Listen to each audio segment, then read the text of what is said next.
Welcome to the Midnight Entrepreneur. I'm your host, Easton Bennett, alongside my fellow co-host, Tyler and Easton. We are both entrepreneurs who are learning, growing, and building our own businesses. Our goal is to share our experience and knowledge to help you grow and become a successful entrepreneur. Before we get started, if you have any questions or things you'd like us to cover, you can email us at themidnightentrepreneur@gmail.com because we check it now. And if you'd really like to join a conversation and talk to us, not in Discord, but anywhere else, just let us know and we'll just text you maybe. I don't know. But we can talk about wins, business problems, general questions. Just let us know and we'll facilitate that. Strap in. Tyler, what is going on? These intros change every time. Yeah, not too much. I did check the emails and this is part of my updates, but it also goes back to previous episode that we did last week on automations. We received, I wouldn't say a lot, but a few. We received quite a few email inquiries about podcast guests, and a lot of them are using the same verbiage, same email that is potentially a template copy and pasted. What do you think of that? Oh, 100%. I get those all the time for the business interview podcast I do. It is the most annoying thing. And it's just, hey, I know your next podcast guest. And then it's a guest that obviously they don't know anything about my podcast because I only interview local people. And they're sending me Ishmael Hindu or whatever that he has to be, a virtual guest. I'm like, that's not what we do. So yeah, definitely templatized. I get so many of those. It's so annoying. Yeah, so that's what we ended up receiving. Quite a bit of those where people were saying, hey, I got your next podcast guest, and a lot of the emails, the exact same thing. Love the podcast, love everything you guys do. It's like the exact same thing. It's like, oh, really? Name one thing we talked really about. Listen. Right. So yeah, I did go through it and check that. So luckily we didn't have any important emails that people were emailing us on anything, unfortunately, at the same time, I guess. But at the same time, we did receive a couple of those. And I know we've bounced or thought about that idea of having potential guests on the show. So maybe that's something that we do on the horizon. And I think I like the idea of it because then it's learning from other people as well. And I think that would be beneficial for not just people listening, but also us to be able to implement that into our endeavors. Yeah, for sure. I'm never against guests. I don't know if I'm super on board with the random ones we get in the email, but yeah. I'm not anti-guest for sure. But now we have a long list of guests that we can call on if needed. Yeah, we got a backlog just in case. Exactly. Tyler, what else you got for updates for us since the last time we spoke? Yeah, we're testing out some new strategies with Google Ads, just paying a little bit of attention to, obviously, the Google Ads course that I'm paying for, so I better be. I've just been watching some of the videos and some of the strategies that he's talked about. I think I'm going to end up trying a few. I'm currently trying one. I already have it in place with one client, and then another one that I just learned about this morning that I'll probably potentially test out in the future. Just some different strategies with that. So I think it's good to just try new things and see how they work. I don't know if you're a big proponent in trying new things or if you do like to switch things up quite a bit. I'm sure you learn and adapt as you go along and you make videos for clients, but I think that's going to be one thing that I'm going to be doing a little bit more is just testing new things, see what works and see what doesn't. Yeah, for sure. I'm always testing. I right when you said that, what came to my mind right away was lighting. I'm always trying new lighting techniques and trying to make things look a little bit more Hollywood-esque, a little bit more cinematic. That's probably the biggest one, but I'm not shy of a business change either if we're trying new strategies, especially right now, trying a bunch of different workflows. I've never went through actually sending internal notifications and external notifications through workflows. So that's interesting. I know we talked about that last week. So if you guys want more information on that topic, you can go listen to last week's episode. But yeah, I'm a big proponent of trying out new things because if you don't, then you just stay stagnant and you turn into, all those old timer businesses that don't adapt with change. Blockbuster. That's what it is. What about if it's not broke, don't fix it? I like that too, but you got to stay, at least aware of the times. Yeah. You got to allocate some budget to R&D. Oh, for sure. Yeah. Maybe not millions of dollars like some companies, but maybe not even money. It's just time. You got to delegate some time to R&D. it's all, what's the proper term? Relative. Because a $1 billion company allocating $1 million to it compared to a $100,000 company allocating $1,000, it's all relative. Yep. It's just like gambling, man. Somebody might play a $5 table. Somebody might play a $500 table. It's all relative. They all get the same rush, that same feeling. That's true. That's true. Yeah, you also think about, say, Amazon or Google, where they try and they end up failing, and it's worth the effort, because, I mean, look at Apple. Apple, I feel like they never really changed anything, and then Spotify came along, they disrupted the market, and Apple probably thought with Apple Music, if it ain't broke, don't fix it. Yep. They didn't fix it, and Spotify came through and ended up stealing a big portion of that market.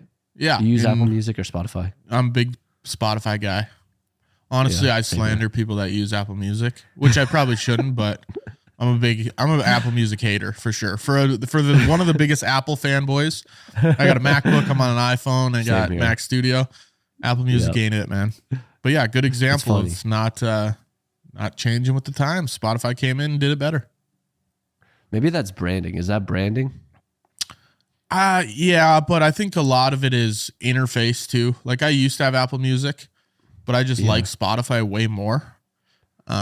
Which is weird, because usually Apple's number one at like user interface and user accessibility. I don't know. I just like Spotify more. The discovery on Spotify I like better. But yeah, I think at the same time, Spotify's main business is that, where Apple's main business isn't. It's just a subset of their main business. And that's maybe why they don't care as much. They realize, okay, we're selling computers and phones and watches and everything else you can imagine. Maybe music isn't our number one priority, whereas Spotify's like, hey, this is what we do. This is the only thing we do. It's like the Pareto principle, where 80% of maybe the revenue comes from 20% of their products, and that 20% is probably iPhones. Yeah, exactly. So don't need to focus as much on it.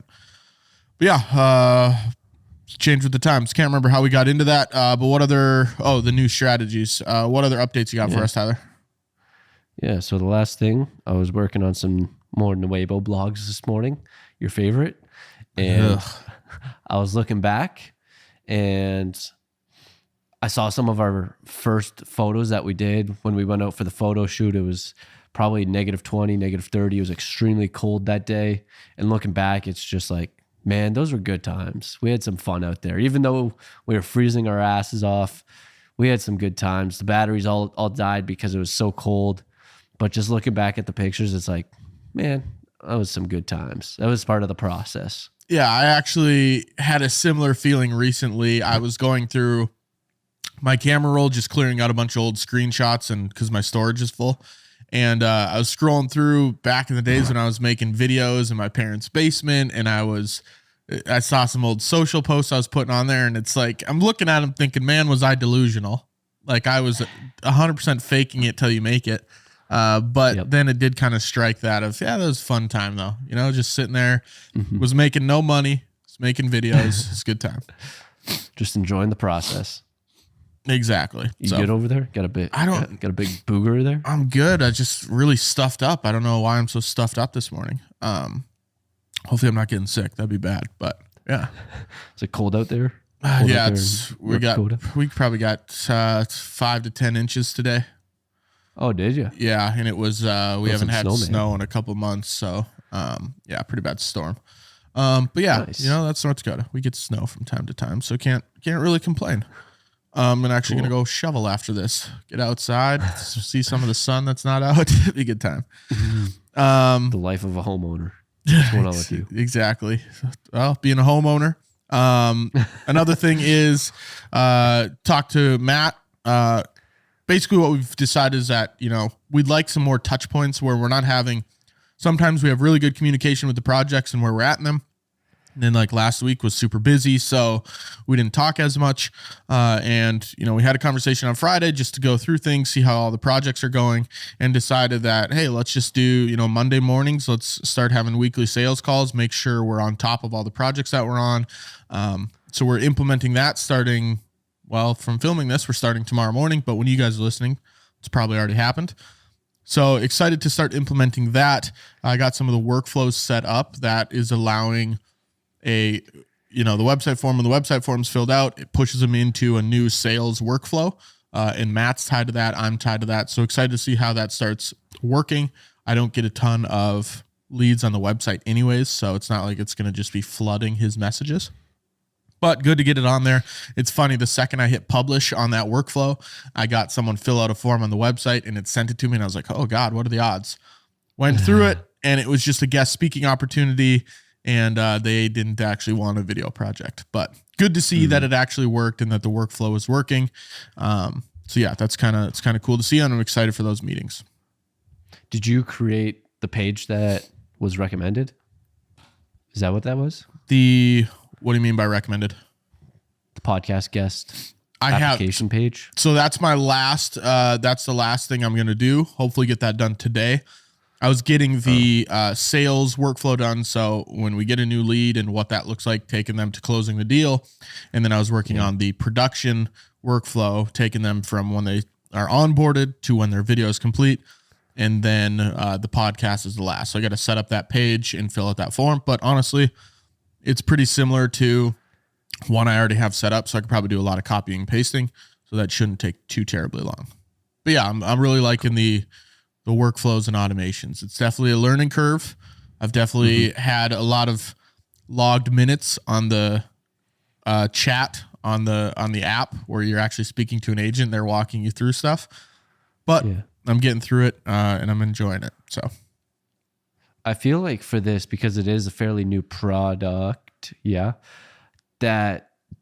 because for me, a lot of the times you just go to YouTube or go to Google and search your question, where since this is such a new product, you're not really able to do that and just have someone walk you through the process. So maybe this is like, I don't know the target audience for it. I was going to say maybe that could be something that you could do, and then you could be like that speaker of voice that people come to, but that might be the wrong target market. But what I will say is that the software I'm using, quote unquote, called VidLead, is actually just another software, and it's white labeled as VidLead. Yeah. So there is content out there. All you have to do is go to Go High Level tutorial.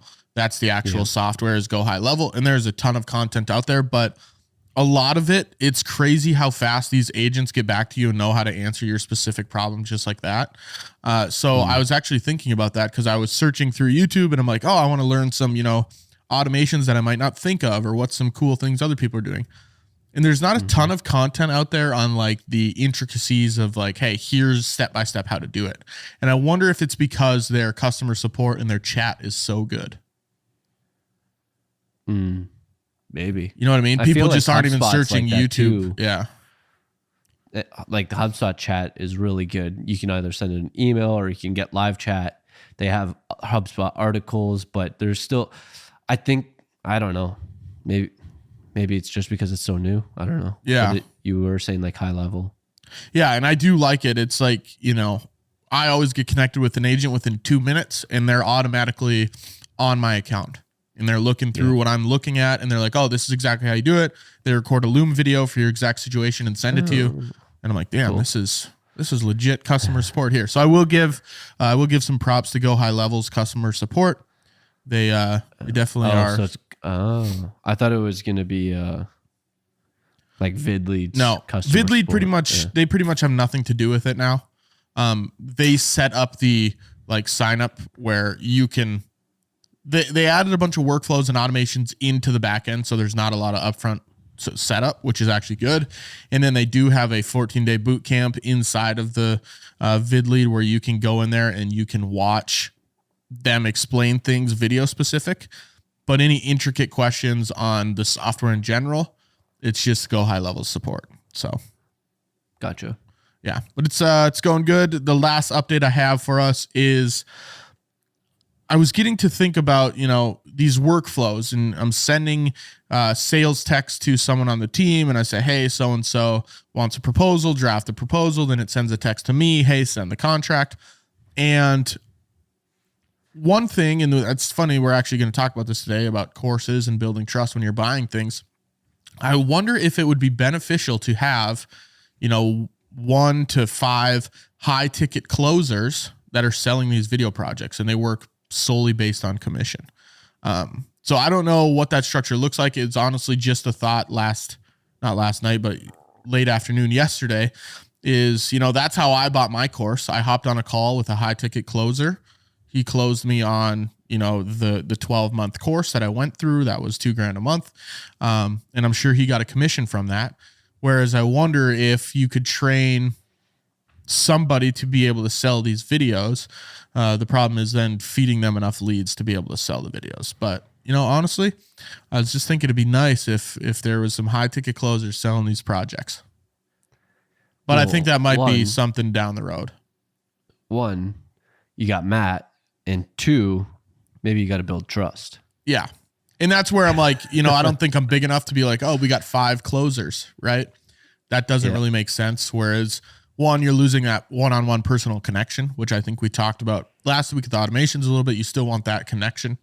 But eventually, if you get to the point where you got 50 sales calls a week, you're obviously not going to be able to handle that yourself. So that's when you start to bring on some closers. But would be kind of nice, That's the long-term goal. Looking down the alley to what it might be one day. Some Mariano Rivera player type players. They just throw cutters at my leads. Just snapping off cutters. That's all he throws. But yeah, we'll see how that goes down the road. Would be good, but then you have to focus on the lead generation, which if you're not generating enough leads, those salespeople and those closers are really useless. I guess this kind of relates back to sales, but I heard from David Ortiz, I believe it was, where he said he's the hardest pitcher to pitch or hit against. And it's like, he said, exactly what's coming and you still can't hit it. Yeah. So it's like, it makes me think like you got this sales guy coming in and you're on the other end. So you're potentially buying, this sales guy's coming in trying to sell you, and having that guy be so good that he closes you like basically every time. Yeah. So it's basically the same thing. It just made me think about that. And I've been in that situation where I know the exact tactics they're going to use in this sale call. Right. I know the questions they're going to ask me to get me to give them information that you can use against me later. And honestly, sometimes it works where I'm like, you know what? I'm buying it just because you were good at this. So honestly, I started to think that about door-to-door people, where sometimes if a door-to-door salesperson and I get caught answering the door, which sucks, if they have a good enough pitch, I might just start saying, hey, I'm not going to buy the product, but if I did, what would your commission be? And then I'll just pay you that cash right now just for being good. So that's something I was actually thinking about last week, where I was like, I should just pay this guy his commission. I don't care about the company, but just because he's doing good work, I'll just feed him $100 or whatever it is. Depends on the product. I think it might be a little bit more than 100. Yeah. Depending on, what they're selling. But if it's Girl Scout cookies or tickets to the local flea market, then maybe not. Cool. All right, Tyler, got any more updates for us, or we will hop into this week's topic? No, that's all the stuff I got.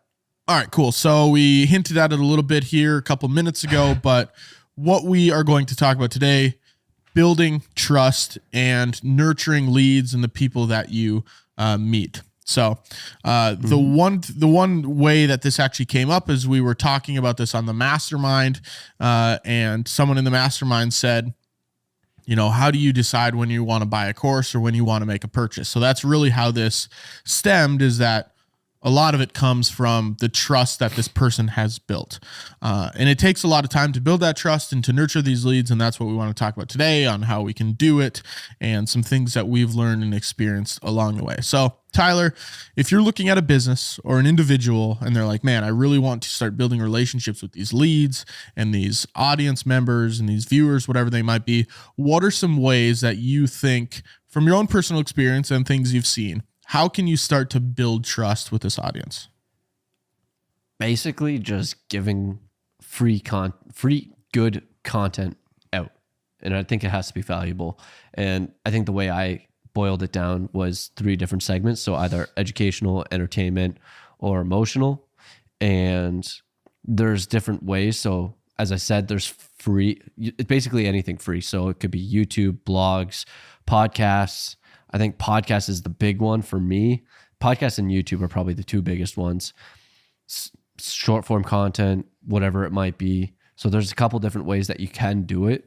And then I think it's just giving it away for free. And then if it either makes you laugh, if it makes you smile, if it makes you think a different way or change your perspective or gives you knowledge, I think those are some of the ways that it's good to build that trust, or ways to build that trust. And the biggest thing that Tyler said in there, and that if you're going to take one thing away from this episode, is that whatever you're giving away for free, whether it's content or, some sort of product, whatever it is, make sure that it is actually providing value.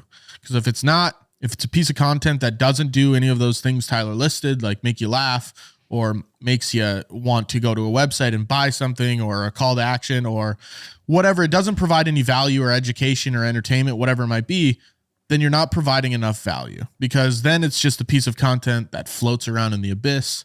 It's not doing anybody any good, and you're not really building trust with who you want to be building trust with. Yeah, you hear people throw around value so much. Do you think the way I described it, or the way we described it, is good enough? Because everyone's like, you got to provide value. It's like, what is value? Yeah, and I think I watched a video from Gary Vaynerchuk yesterday, and he said a lot of content out there and marketing out there right now, it is not focused enough on the actual audience member and the viewer that's watching or listening to that piece of content. They focus on making it and like, oh, this would be good, but they're not putting themselves in the shoes of the actual person that's watching or viewing it. Whereas you don't know what that person is going to think about the audience or about the content. Are they actually going to think it's educational? Are they going to think it's funny?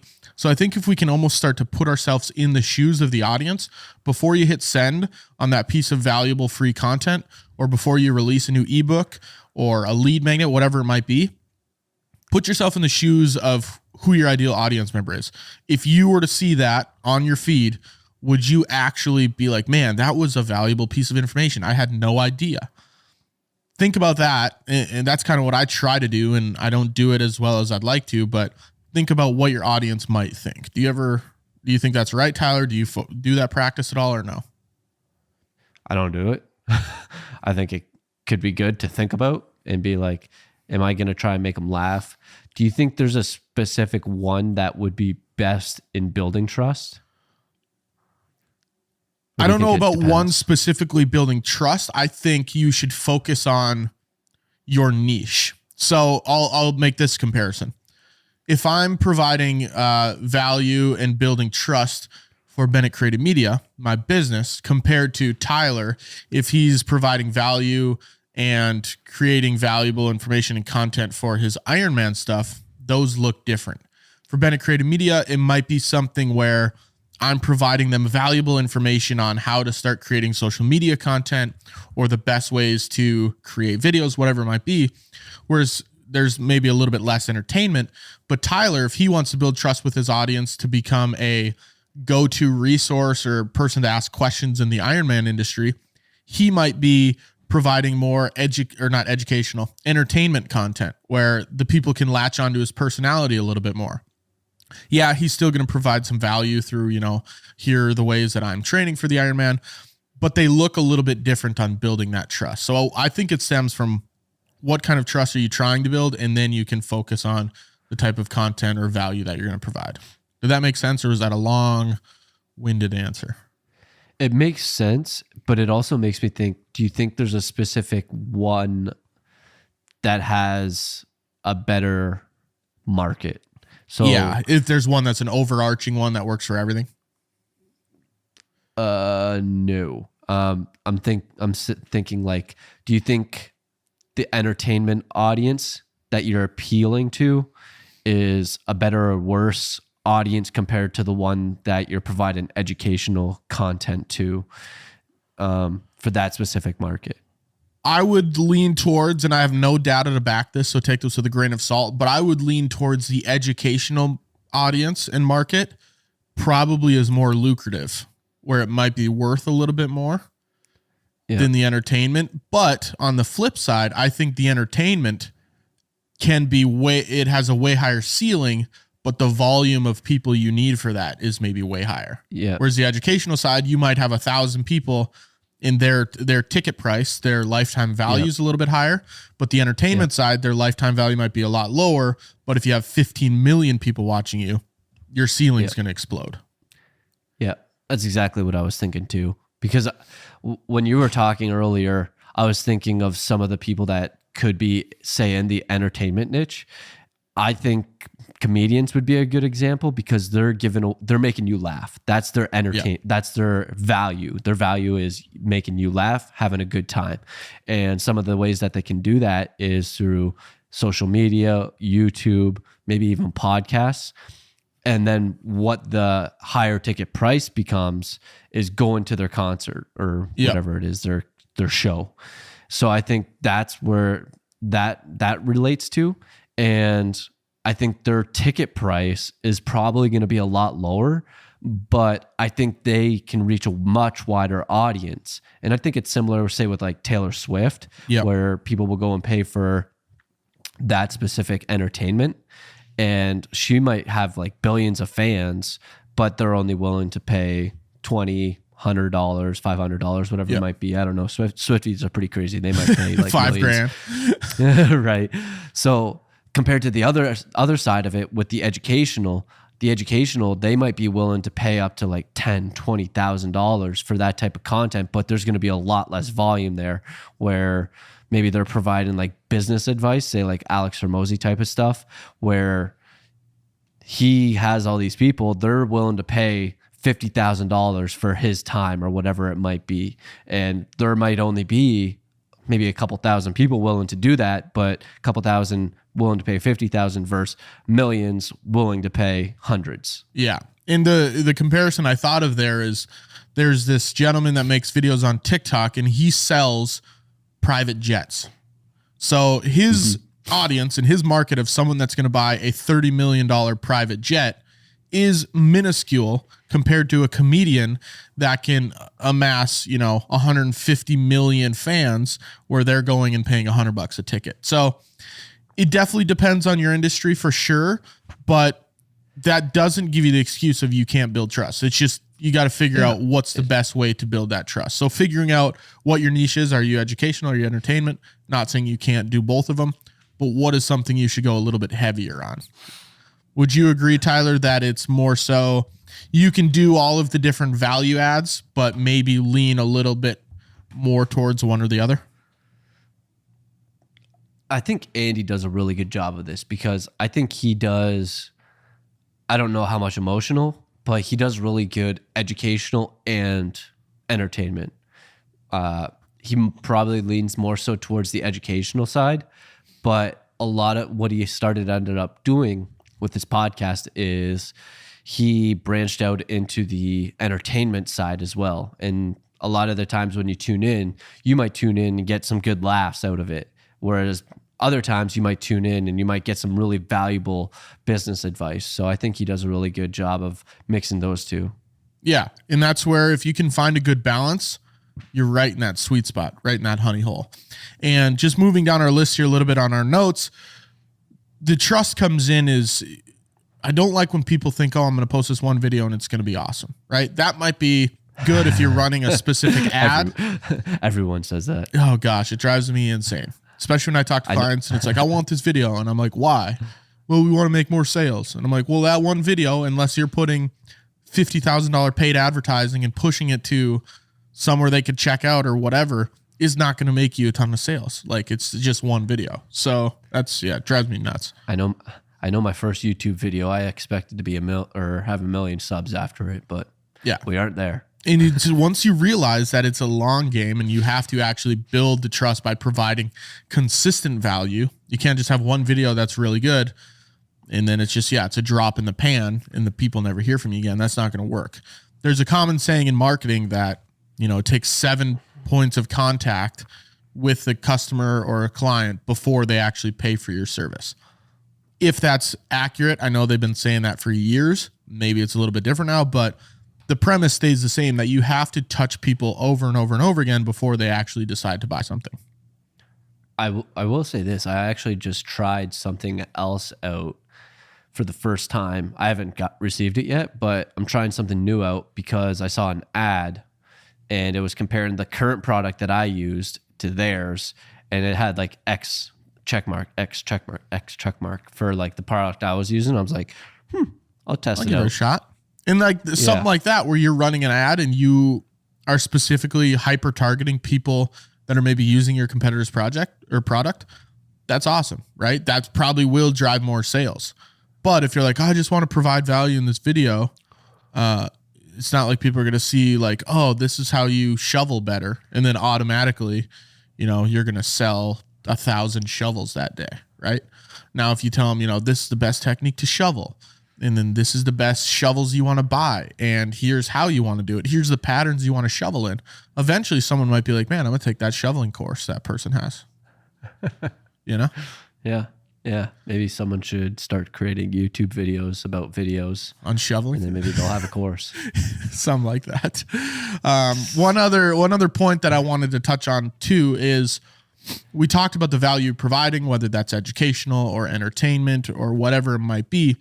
You also need to focus on where you're hitting your audience. And one thing I like to try to do is remove all of the friction that you can. So you don't know exactly what each specific audience member, what they like to consume that content, or how they like to consume that content, whether it's a podcast or a video, a short form video, long form video, maybe they like to read it. So remove all that friction, get it on all the platforms, and allow them to choose, hey, if I'm a podcast guy, I can just go to Spotify and listen to it.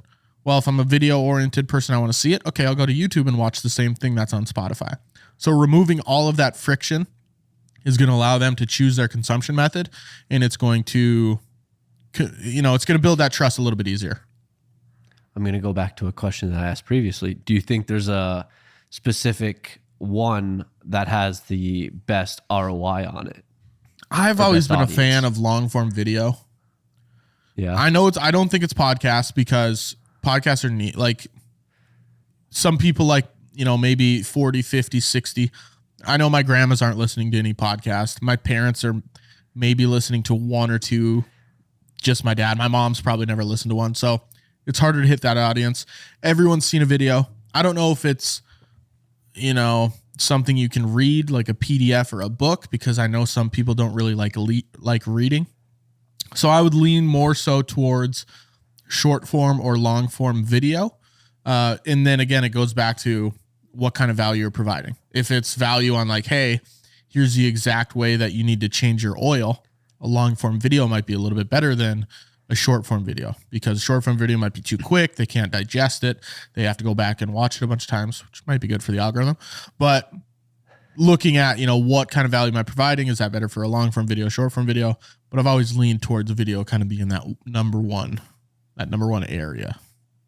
Seems like it might be a little biased for the video company guy. Yep, I agree. So buy videos from me. I can help you with all of them.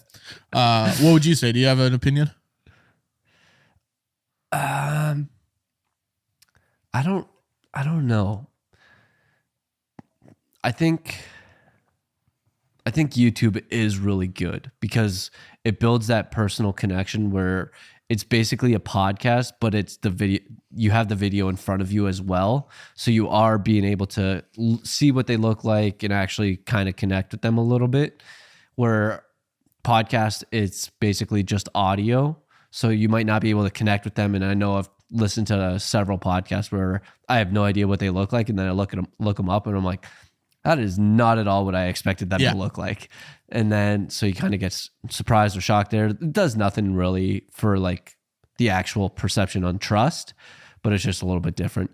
And then I think blogging is really good as well. But I just, like you said, I don't know how many people resort to that or how many people, like, I feel like it's too hit or miss on who reads. There's so many people out there as well. But at the same time, if you think about it, Google gets the most searches and then YouTube's like 2 or 3 or 4. So I think the most amount of people are on the Google search side, which means blogging might be the best one.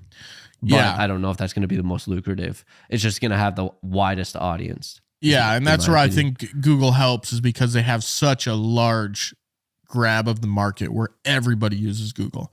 But then the competition is going to be way higher. So it's a little bit of a give and take. And I like the personality and flair you can throw on a video. Like I said, if your face is in it, you can, people tend to trust people a little bit more when you see their face. It feels like you're talking to them. But if I'm with them a little more. Yeah, if I'm reading an article, it's hard to really connect with that person. I don't know what that person looks like. I don't know what they sound like. If I'm deciding what doctor to go to, a lot of times, I'll Google what that person looks like, or maybe they have a video and I can hear them talk a little bit and just familiarize myself with that person rather than, okay, I'm walking into this room, we'll see who shows up on the other side of it. Have you heard of Seth Godin? Yep. So what I've heard about him is, so he's a really one of the best marketers probably in the world. And what I've heard about him is he doesn't post many blogs, but when he does post, people listen, and they maybe not listen, but people read, listen in that term. So I think it just depends on the value and the audience that you do build up at the same time, and who you are. But I just know Seth Godin's old, so he obviously came from that blogging era. Yeah. So maybe now the era is podcasting or video. And I don't think there's any right or wrong answers, because right now, Barstool, one of the biggest companies right now, their whole thing is blogging, right? They started blogging, and then everyone at the company blogs. They write articles. So you can make anything work. It's just deciding what works best for you. Yeah. You know what's interesting? I don't know how often I would search this type of stuff, but I feel like whenever I do search something that could be related to it, I never see it. And I think that's Google's bias. I don't know. Yeah. Because I never see Barstool in a search, whenever I'm searching sports stuff, and there's got to be a bias to it. Yeah. Like if I'm searching Tyreek Hill trade to Miami or something, Barstool doesn't pop up. Right. It's going to be Fox or CBS or the well-known companies. And I wonder if it's because those are usually objective articles where they're giving the facts, hey, he was traded here, this is what he was traded for. Whereas Barstool there's a little bit more flair to it. Oh, I can't believe he's going to, the armpit of the Midwest, whatever they say, where some of it might be okay, this person's throwing some subjectivity onto it where they're making their own assumptions and correlations to whatever they're writing about. Yeah. But at the same time, this is going off topic. There was a lot of stuff behind Google where they would suppress and push certain narratives. So yeah, there is that as well. Because I forget I think it was AI. I read something on it where they might have bought a Microsoft Surface or something that's all AI, and it wouldn't let them go to DuckDuckGo or something, another search engine. It was you have to use Google. So it's controlling the narrative because they have such a massive monopoly on the market. They're able to control the narrative. They're able to say who gets traction, who gets pushed, and all this jazz. So they are, I know that's getting a little bit off, but they have the Thanos Infinity Stones. They can do whatever they want. They control the power. Exactly. All right. So one thing that I always start that off with one thing. Maybe I should say another thing. Another thing is that when you're providing this value, you really need to focus on giving them the content for free. Give them the value and leave. Don't make an ask. That's the biggest thing that I see in a lot of these videos. And I have to tell a lot of my clients when we're doing social media content is, hey, if we're talking about a chiropractic place and it's hey, these are the best ways to fix your posture when you're sitting at your desk or when you're at home. Tell them your thoughts and, your best practices, and then just leave the content at that. We don't have to say, and go visit our website to book an appointment with us and give us a follow and do this. Just give them the value and then let them go on with their day. If they like the value, they'll follow you. So Try not to make an ask with any of these things, and that's going to build your trust way quicker. It's going to nurture those leads, and then when you do finally ask for something and give that ask, they're going to be much more receptive to purchasing from you or booking an appointment or a call or whatever it might be. Yeah. I think it depends on the platform, because short form content, I wouldn't say is really made for that. It's either entertainment or educational, and it's like, get to the point, provide the value. And then I know a lot of people will say, like, includes call to actions at the end, be like, be sure to follow me for more of this valuable information, or whatever they might say, or hit the like button. And, I stopped doing that on my YouTube videos. I know everyone does that. It's like, be sure to subscribe, hit the bell, like the video, comment on it. And it's like, do all that jazz. And everyone does that. I hate it. It's like, I know, right? It's like, why are you doing that? It's like, and at the same time, I'm not going to listen to it. And you're just going to click out. Actually, right. I saw a poll actually around this, and it's like, are you going to comment because I tell you to comment, or are you going to comment because you actually want to comment, or are you going to actually subscribe because I tell you to subscribe, or because you want to subscribe? Yeah. So I think that's just one thing that I just stopped doing. And I just don't think that on specific platforms, you don't necessarily do this. I know with blogging, at the end of blogs, you can do like a soft call to action where it's like, if the say it's like custom home building, it's like, if you do want to get started on your custom home, you can contact us. But other than that, it's just like a soft touch. But like on short form videos, it's like, just do the video. Yeah. You don't need to check out our website for this. I can't stand it. Drives me nuts. But yeah, I stopped doing www.newframebuild. That's spelled NEWF. Yeah. And then they have to do the disclaimer. This is not promoted by blah, blah, blah, blah, blah, blah, blah. But yeah, I stopped doing that on YouTube too. I just, I know I haven't made a YouTube video in a while, but just saying, I'll see you guys in the next video. That's all it takes. Let the video end. Do it too. If they want to subscribe, they can. 50,000. Exactly. We'll get there one day. All right. I'm looking here at some of the notes we got. One big thing I try to tell myself is that pretend you're just helping this person, whether it's a viewer or audience member, shorten their learning curve. That's what you want to do. Provide value so they have information quicker, that they don't have to experience this and learn the lesson themselves. And that's really what I try to tell myself with my content and anything free that I'm giving away or advice that I'm giving people. Just shorten that learning curve. So that would probably just be for educational. Yeah, for sure. And that's kind of the main stuff that I'm giving away value-wise, is more so the educational side. Entertainment side, I don't know what you tell yourself. What's a moniker? Just make them laugh. Make them enjoy their day. Yeah, exactly. Just tell themselves, if they're picture every single person that's watching your content or engaging with whatever is having a really bad day, and your piece of content or value that you're providing has to make it better. Exactly. Yeah. The one guy's podcast that I used to listen to, I think he ends every podcast with, make it your mission to make someone else's day better. Yeah. I think he ends every podcast. And if you could think about that with your content or your ebooks or your advice, whatever it might be, it's a good little moniker. Mm-hmm. Tyler, what are some courses or products or things that you've purchased that stemmed from the trust that person has built with you? Yeah, so I tried to think about this, and I believe most of the stuff that I've bought from people that I've trusted is more so higher ticket items. Yeah. Where when it's like $20, it's tough. You typically aren't trying to build trust. Like, you're going to a Target, it's the local coffee or whatever. Dunkin' Donuts isn't trying to build that trust with me. So before you go on, I will say this. Do you think there's any small ticket items that you've purchased based on the trust of like their name? Let's say, you saw a Doritos commercial and you really liked Doritos commercials and they're funny, and then you picked Doritos over a different chip bag. Not that you eat chips, Doritos but over other chips because I love Doritos. Yeah. But smaller ticket items, like I have bought from Andy's company, First Form. So obviously he built trust there with me. I suppose, a lot of and then actually this shirt that I'm wearing, Barstool, this was actually the first time I bought from Barstool. And I think I've done, I wouldn't say I've done anything with them, but like I've consumed so much of Dave's content, and I guess he's provided value to me in entertainment wise.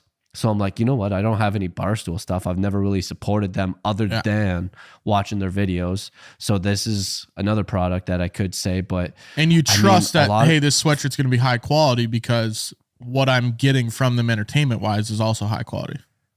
Well, you know, it's crazy. So I think they go through a third party. They come up with the designs and then they go to a specific company that makes it.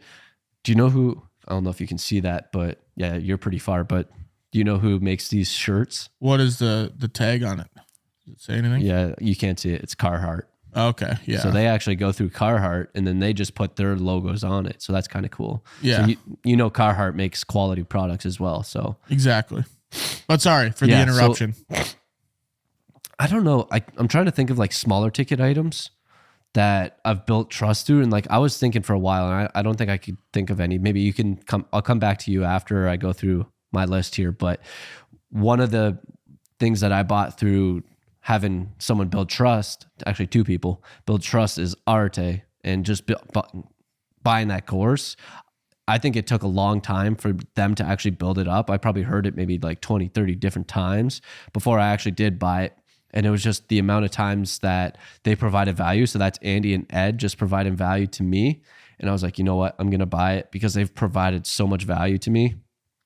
And then the other one that I did end up buying, the main reason I wanted to buy it was because I was approaching the end of the year and I had extra money left over. And I'm like, I need to spend some money. So let's spend some money. And I watched a lot of this guy's YouTube videos and I bought his Google Ads course. So those are a few of the ticket items that I've bought from people that built trust with me. And that took a long time for them to build trust. And yeah, so do you have any small ticket items that you would say you bought from people that people build businesses that you bought over time? I would say, you know, a lot of the filmmaking and business equipment that I buy is built on a lot of the trust that I've built, quote unquote, built with that person that didn't really realize. But, you know, just for example, I just bought this brand new softbox here for the light.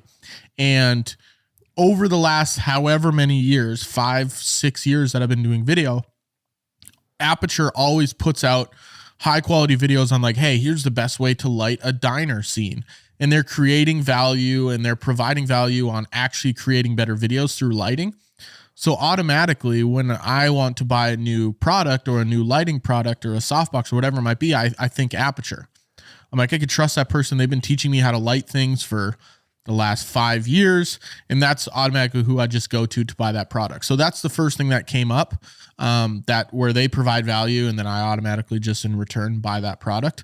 But for high ticket items, you know, it's good to build for high ticket items because those are probably a lot harder to sell. You know, if you're selling something that's worth $5,000, it's harder to sell that. So that's where the trust factor with the potential client is much more important because it is a bigger investment for that person. There are a lot of times where I buy something for $80 and don't think twice about it because it's $80. But if I'm buying something for $5,000, I want to know a little bit more about the person. I want to trust the person, trust that it's going to work. So building that trust with the higher ticket items is a little bit more important. Yep. Did you go through the ones that I know you did the smaller ticket ones, but the bigger ticket ones? Yeah. And I guess one of the other smaller ticket ones would be, you know, books. I've bought a couple books. I've listened or I've followed Ryan Serhant on Instagram and YouTube, and TikTok for quite a while. And he just came out with a book, Sell Like Serhant. I automatically just went to Audible and bought the audiobook, started listening to it. So stuff like that. I know I've seen the value he's provided to me.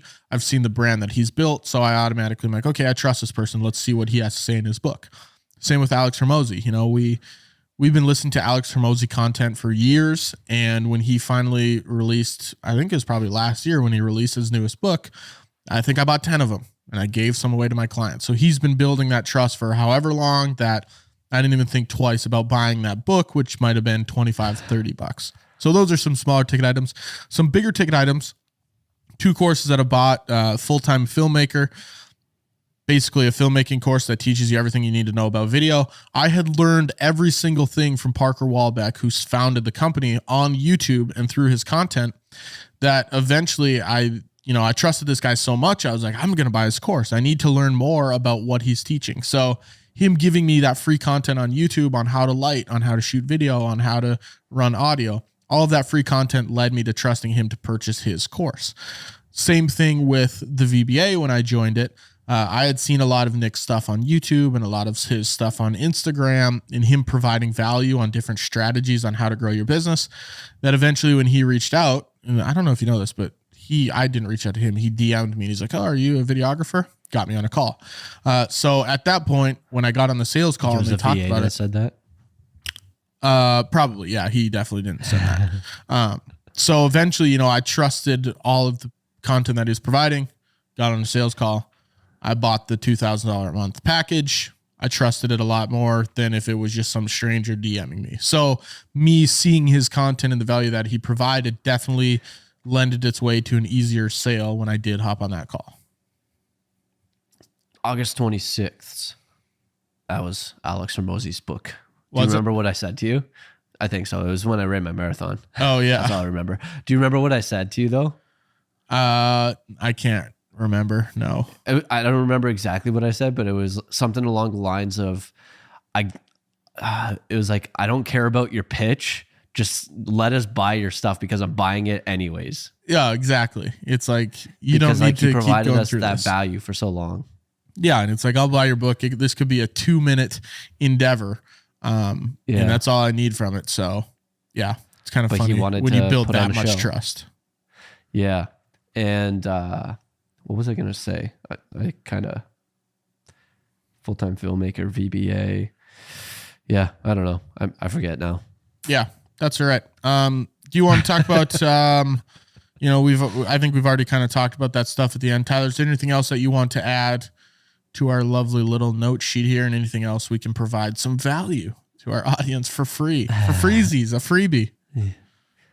I think it just takes a lot of time. And if you think you're going to build trust with someone overnight, you're sadly mistaken. And it takes a lot of nurturing. It takes a lot of information. It takes a lot of time. And the trust game is on a long scale. You might get some where it's right overnight, but it doesn't happen very frequently, and it's the longer term game. So you got to really expand your mindset on the time frame for this specific stuff, where this is going to be a long-term play.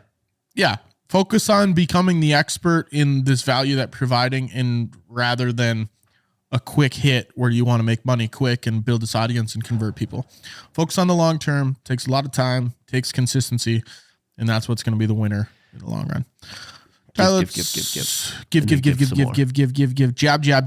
jab, sucker punch to the chin. Tyler, what is this week's business idea for us, good sir?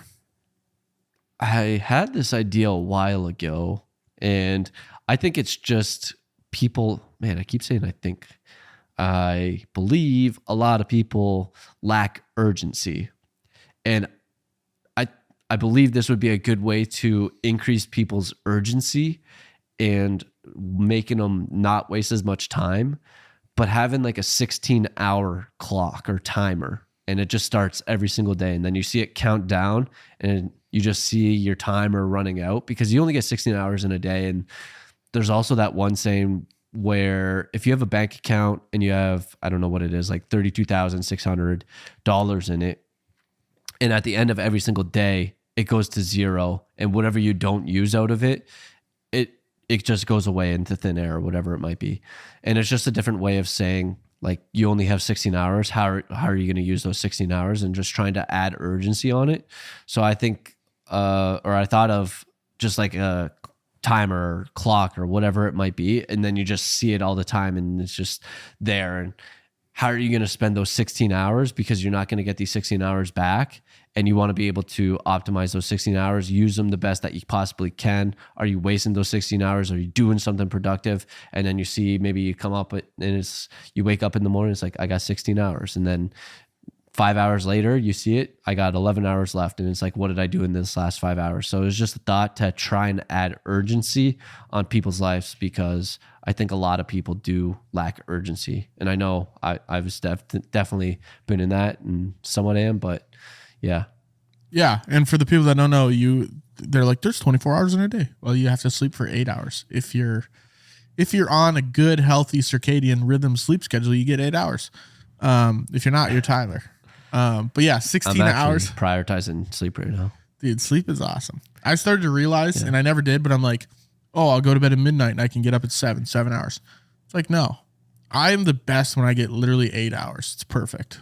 So I tell myself, I'm like, if I want to get up at 7, I have to go to bed at 11 o'clock or I'm not getting good sleep, or tomorrow's going to suck. Unless obviously there's something where it's like, there's a deadline or something, you have to stay up a little bit later to finish something, then obviously whatever. But if it's just a regular day, I'm making sure I get 8 hours. And if I end up going to bed at 11:30, well, I might hate myself in the morning, but I'm getting 8 hours. I'm getting up at 7:30. So, but yeah, I like the idea. I think the biggest part of it is that it needs to be visually present as much as it can be. Maybe it's something you can put like in your Apple Vision things. Because I'm thinking it'd be kind of cool if you could have a little thing, even if it was glasses like the ones I'm wearing right now, where always in the distance, just in small font, there's a clock timer ticking down. That'd probably get really annoying, but it would be good to see like, shit, 12 hours. I've been on TikTok for an hour. Maybe it's just something on your screen, on your phone or on your laptop. I don't know where, but maybe it's just this product that you have around you, like something like Apple. I know everyone has Apple, and it's just like on every single device. Maybe it's on every single device in your home or wherever you might be, and it just like is showing there. It's like, even though your TV's off, maybe all it has is on the TV is the timer ticking down, and then it's just like you can see it in the corner of your eye that the ticker just ticking down, and it's like, man. Because I think that's the biggest thing, is seeing it. I know a lot of people are like, oh, I'm going to create a vision board. Well, vision board's useless if you don't look at it like every single day, you know? Yeah, yeah. Because I put together like a vision board last year or something just on a piece of paper, and I'd set it on my desk, and then I stopped looking at it. So I'm like totally forgetting what I even put on there. But I think if it's something where, you know, you put it on your mirror when you're brushing your teeth in the morning or something, that helps a little bit more. But yeah, the visibility of it is going to be the number one aspect of if it's successful or not. Because if I start a clock 16 hours, don't see it for 13 hours, I forget about it. So who knows? That's actually one. Talking about your vision board, when I change my wallpaper on my phone, I become blind to it because I see it all the time. Yeah. So I have been wanting to change it for the year because it's still last year's, I believe, goals. So I think I do need to change it a little bit, but somewhat around the same goals. Yeah. Maybe I need to change up the purpose of them. If you can stop yourself from getting numb to it, it's good. But I don't know what a good way to do that is. Because I've tried the wallpaper thing too, and then it's like, then I stop looking at my wallpaper, right? Because you see it every single day. You just become blind to it. Yeah. Right. So who knows? Maybe if there's something where it changes every single day, if you could set it up where each day it was a new photo but the same message, that would help. Yeah, that'd be cool. Maybe there's like an app. It's like write out your 5 things, and then it'll change like the picture, and then maybe like the picture will draw you into it. Yeah. And then it's like, oh, what's the picture today? And then it's still the same, maybe like 3 goals that you have set, and then you'll still be able to see it. I would like maybe something like vision board wise. Like I always are like, I want to look at this every single morning when I get up. Maybe you can install something on your computer where the second you log on to it, this vision board pops up and it doesn't go away for 5 minutes. It locks onto your screen, the whole entire screen. You have to look at it every single time. Like the first time you log on, first time of the day. You know what I'm going to do when that happens? I'm going to pick up my phone and go on TikTok. You can't do that though. Maybe it happens on your phone too. It locks every device. Locks all your devices. That'd be awesome. I'd like that. And it forces you to sit down and think about it. We're on to something here, Tyler. You get strapped into your chair. It has locks on it. It's like you're not moving. It's like your head's back in the thing. There's a guy behind you who's holding your head still. Got your eyes open too. All right, this podcast getting out of hand. You're not allowed to blink for this 5 minutes. All right, Tyler, you got anything else for us before this podcast gets wild? It's already gotten wild. All right. That's episode 78 of The Midnight Entrepreneur. If you have any questions you'd like to cover or answer, email us at themidnightentrepreneur@gmail.com. And if you found value in this content or found this entertaining, share this with a friend or post it on your story. And if you really enjoyed the show, we'd love a rating and a review wherever you're listening. Talk to you guys next week for another episode of The Midnight Entrepreneur. Trust is built with consistency. Lincoln Chaffee.